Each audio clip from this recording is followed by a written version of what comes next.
La parole est à Monsieur Richard Ramos. Madame la Présidente, ma question faite maison s'adresse à Madame la Ministre Olivia Grégoire. Madame la Ministre, parfois il y a des sujets où notre personne habite notre fonction de façon plus prégnante. Je vous sais, Madame la Ministre, gastronome au sens du partage, de la table qui est ce lieu d'échange, parfois en France avec de âpres discussions, mais aussi parfois à Noël avec des douces réconciliations. Nous avons en partage, Madame la Ministre, l'amour d'une bonne blanquette ou d'un bourguignon longuement mijoté. Quel que soit notre pays, notre culture, manger, c'est raconter une histoire avec un grand H. Manger, ce n'est pas mettre des calories entre la lèvre supérieure et la lèvre inférieure. C'est raconter une géographie, des tours de main ancestraux et présents. Manger, c'est bien évidemment nos grands chefs, mais aussi les 175 000 restaurants et bistrots français où on mange avec ses collègues, sa famille. C'est un repas au restaurant de communion, un mariage. Ce sont des moments privilégiés qui rythment notre vie et celle de nos proches. Mais il y a dans le mot restaurant aussi le mot cuisiner. Nous cherchons le mot cuisinier apparu au XIIIe siècle, qui a été défini en 1835 par l'Académie française. Il s'agit de faire de la nourriture, de transformer des produits bruts. Quand nous recherchons un restaurant, souvent nous recherchons en fait un cuisinier ou une cuisinière, c'est-à-dire une signature personnelle dans l'assiette. Et cela, quelle que soit la sophistication du plat. Nous avons tous mangé une mauvaise salade César avec une mauvaise vinaigrette industrielle.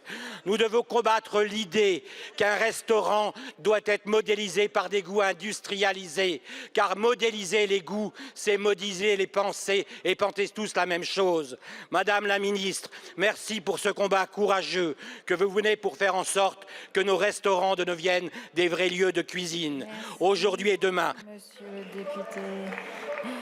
La parole est à Madame Olivia Grégoire, ministre déléguée chargée des petites et moyennes entreprises, du commerce, de l'artisanat et du tourisme.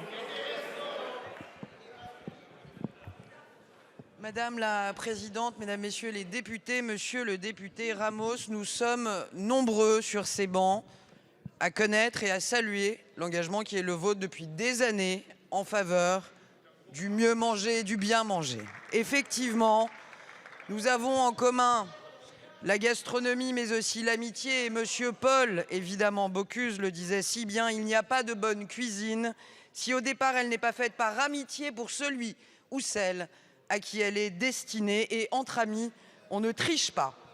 La gastronomie, c'est l'art de transformer des produits bruts sur place pour créer des émotions. On ne peut pas aujourd'hui dans notre pays, à quelques mois des Jeux Olympiques et Paralympiques, alors même que le monde entier va venir en France découvrir nos goûts, nos produits bruts, on ne peut pas aujourd'hui ne pas mieux informer nos consommateurs sur la réalité de ce qu'ils mangent au restaurant, parce qu'entre amis, restaurateurs et consommateurs, on ne doit pas tricher.